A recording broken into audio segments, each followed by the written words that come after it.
Good morning to all of you. We will read about pronoun earlier. Today we will revise pronouns. What are pronouns and how they are used in the sentences. Then the first sentence is Bani did her work herself. In this sentence, her is the third person pronoun and the herself is emphasizing pronoun. The next sentence is which is your car.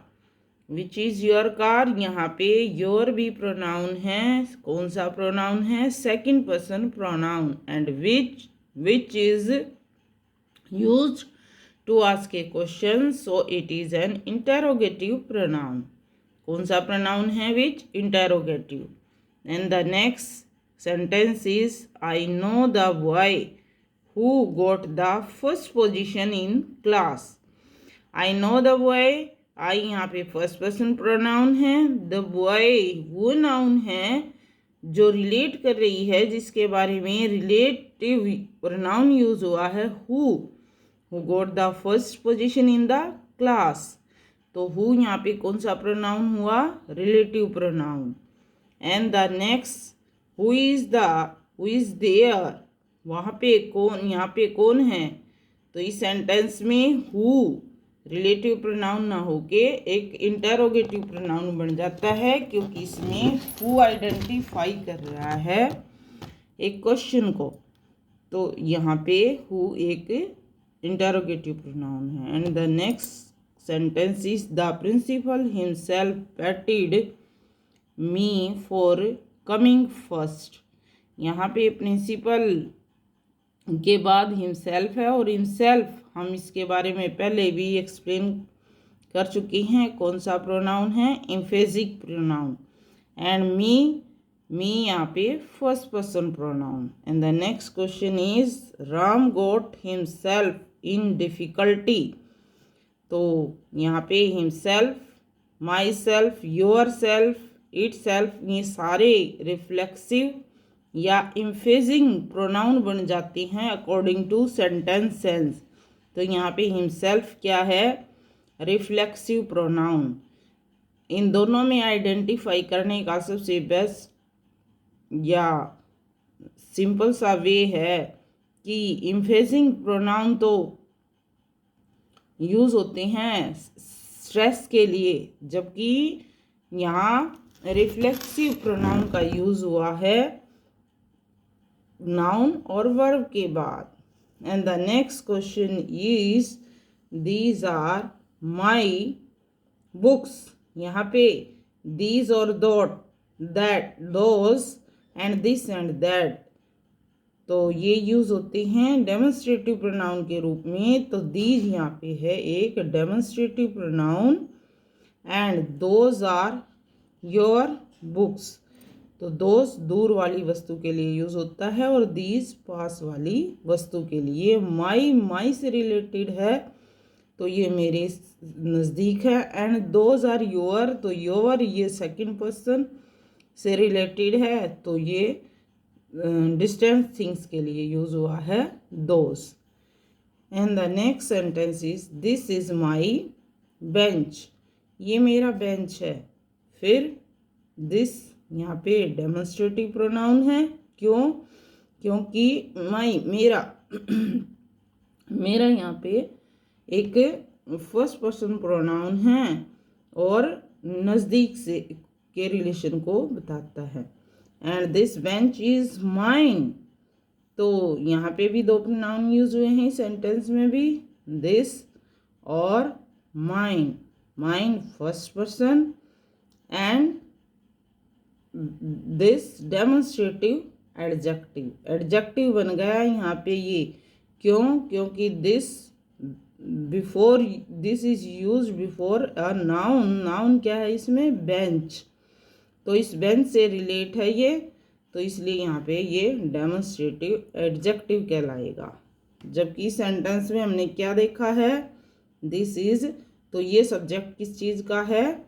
To a verb, एक verb का. Is verb क्या है यहाँ पे? Is. And the next sentence is those are your house. वो तुम्हारा घर है। फिर यहाँ पे दिस और दोस का अंतर है। सबसे पहले तो क्या अंतर है कि ये बहुत दूर की चीज़ों के लिए, तो योर यू से सेकंड पर्सन रिलेटेड है, तो इसलिए यहाँ पर दोज को डेमोन्स्ट्रेटिव प्रोनाउन कहा गया है। लेकिन नेक्स्ट सेंटेंस में हम देखते हैं दोज पेन्स आर योर्स। फिर यहाँ पे दो सब्जेक्ट था एक वर्ब का, लेकिन यहाँ पे दो सब्जेक्ट किस चीज़ का है? पेन्स, पेन्स नाउन का। तो इसलिए ये क्या बन गया है? Demonstrative adjective. एंड योर क्या है आपका? Second person pronoun. And the next sentence is what is your problem. तो ये सेंटेंस फर्स्टली वी डिस्कस जब प्रोनाउन रिलेटिव इंटरोगेटिव में डिफरेंस मैं आपको बता चुकी हूँ। एज अ क्वेश्चन यूज हुआ है तो ये बन गया आपका इंटरोगेटिव प्रोनाउन। तो व्हाट क्या है यहाँ पे? Interrogative pronoun. And the next exercise करेंगे हम fill in the blanks. Suitable pronoun हमने फिलअप पे यूज करना है। तो फर्स्ट सेंटेंस है I could not do this work myself या हिमसेल्फ। आपने इसमें से एक बताना है। तो बताओ आई के साथ कौन सा प्रोनाउन होगा यूज? माई सेल्फ या हिमसेल्फ? हम यूज करेंगे आई के साथ माई सेल्फ, ही के साथ हिमसेल्फ, सी के साथ हर सेल्फ। तो यहाँ पे माई सेल्फ आएगा। और प्रोनाउन कौन सा यूज हुआ है यहाँ पे? दिस। लेकिन ये किससे रिलेट कर रहा है? This work. वर्क क्या है? एक नाउन। तो ये डेमोन्स्ट्रेटिव एडजेक्टिव है आपका, डेमोन्स्ट्रेटिव प्रोनाउन नहीं है। The next sentence is dash M is to top the class. अब यहाँ पे आप यूर भरोगे या माई, आप बताओ। तो इसमें क्या आ सकता है? इसमें आ सकता है माई। माई एम इज, फर्स्ट हम कोई भी चीज़ है अपने से ही रिलेट करके चलते हैं। तो my aim is to top the class. अगर मैं यहाँ पे प्रोनाउन चेंज कर देती हूँ माई सेल्फ, तो it is not use because only as a subject यहाँ पे माई ही आएगा। दिस बुक इज माई या माइन। तो इसमें बताओ कौन सा प्रोनाउन यूज होगा? इस तरह का सेंटेंस मैं पहले आपसे डिस्कस कर चुकी हूँ। दिस बुक तो यहाँ पे डेमोन्स्ट्रेटिव एडजेक्टिव के रूप में यूज हुआ है दिस का, क्योंकि ये नाउन का सब्जेक्ट है। जबकि यहाँ पर जैसे माई आना चाहिए लेकिन माइन आएगा, तो यहाँ पे ये माइन का यूज होगा। And the next sentence is dash books are you looking for. अब जिस सेंटेंस के पीछे ये पहचान आपके लिए आइडेंटिफाई करने के लिए इंटरोगेशन का साइन है, तो हम इंटरोगेटिव प्रोनाउन ही यूज़ करेंगे। लेकिन बुक्स क्या है? नॉन लिविंग थिंग्स है। इसके बारे में मैं भी आपको पढ़ा चुकी हूँ। नॉन लिविंग थिंग्स के लिए हम कौन सा प्रोनाउन यूज़ करेंगे? विच या हु। तो हम यूज़ करेंगे विच को। I don't know dash you mean. मुझे नहीं पता आपका कहने का क्या भाव है। तो क्या के लिए कौन सा प्रोनाउन यूज़ होगा? वैन या व्हाट। ये मैंने आपको समझा दिया है। तो इसमें जनरल सी बात है, वैन तो टाइम के लिए यूज़ होता है, तो यूज़ होगी व्हाट। व्हाट क्या है? कौन सा प्रोनाउन यूज़ है यहाँ पे? रिलेटिव प्रोनाउन, क्योंकि इसमें कोई क्वेश्चन नहीं पूछा गया है, दो सेंटेंस को रिलेट किया गया है, जोड़ा गया है, इसलिए व्हाट जो है यहाँ पे रिलेटिव प्रोनाउन है। And the next sentence is this dog heart dash with a car. तो इसमें क्या आएगा? इट सेल्फ या हिमसेल्फ।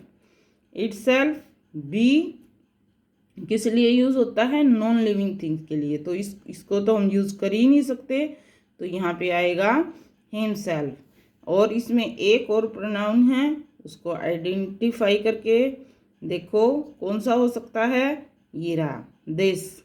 तो प्रोनाउन नहीं है, फिर हम गलती कर सकते हैं। तो दिस जो है किससे बिलोंग कर रहा है? डॉग से। तो ये क्या बन गया है? Demonstrative adjective. Dash is better, honour और रिचेस। तो इसमें कौन सा प्रोनाउन यूज होगा, व्हाट या हु। जब किसी सब्जेक्ट से रिलेटेड कोई क्वेश्चन पूछा गया है सब्जेक्ट मैटर से, तो हम ऑलवेज हमेशा व्हाट का यूज करते हैं। हु यूज होता है भाई किसी पर्सन से बारे में कोई क्वेश्चन है, तभी हम हु का यूज करते हैं। And the next sentence is, next sentence क्या है हमारा, हमने कंबाइन करना सीखना है दो सेंटेंसेस को कि कैसे कंबाइन करते हैं बाय रिलेटिव प्रोनाउन। तो first sentence for you, he is a thief dash no one trust. वो आएगा या हूँ। तो इसमें जब पर्सन से रिलेटेड कोई बात है तो who. And he know mister Ram, his son is a teacher. Who या हुम। तो इसमें भी हम यूज करेंगे क्या, जब हिज है यहाँ पे तो हिज को हम हटा देते हैं। जितने भी सेंटेंस में जब दो सेंटेंस कंबाइन करने हैं तो हिज का यूज नहीं होता, किस चीज का होता है, हुज का। तो यहाँ पे आएगा whose pronoun. This is my watch, it shows my date and time. तो इसमें जो ये इट है किसके लिए यूज हुआ है, वॉच के लिए। इसको हम हटा देंगे और विच और दैट में से हम एक प्रोनाउन लेंगे। तो कौन सा प्रोनाउन आएगा, ये भी नॉन लिविंग थिंग है तो we mostly use which for non living things. तो विच यहाँ पे आएगा। And the next sentence is, this is the house my father built it. फिर देखो दोनों को रिलेट करने के लिए एक प्रोनाउन यूज करना है, तो हम कौन सा लेंगे, which. This is, I know the boy, he won the gold medal. अब नो द बॉय, बॉय के लिए हम कौन सा प्रोनाउन यूज करेंगे, ही को हटा देंगे। हीज होता तो यहाँ पे हम हुज का यूज करते, तो यहाँ यूज करेंगे हम who co. You mean something, I don't know it, what या हाउ। अब जहाँ भी समथिंग आया है तो उसको हम हटा देते हैं। समथिंग सब्जेक्ट मैटर के बारे में, तो यहाँ हम बताएंगे वट। तो इसको हटा के you mean what I don't know, it भी हट जाएगा। तो थैंक्स, इतना ही आज की वीडियो में। Please share and subscribe my